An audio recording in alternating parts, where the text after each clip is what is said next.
نماز خواندی نخواندی؟ چه جواب میگی برادرای عزیز؟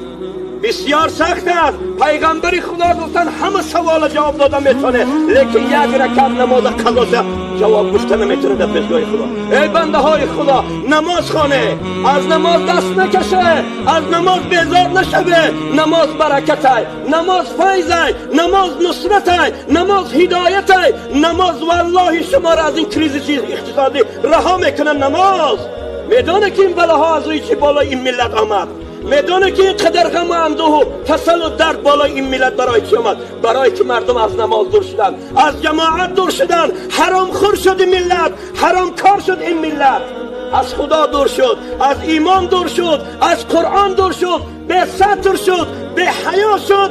خدا بلا را بالای این ملت آورد. بنابراین لحاظ برادران عزیز، اکنون من نپرسیدم که نماز میخونه نمیخونه، حالی بعدی من خدای این میپرسم.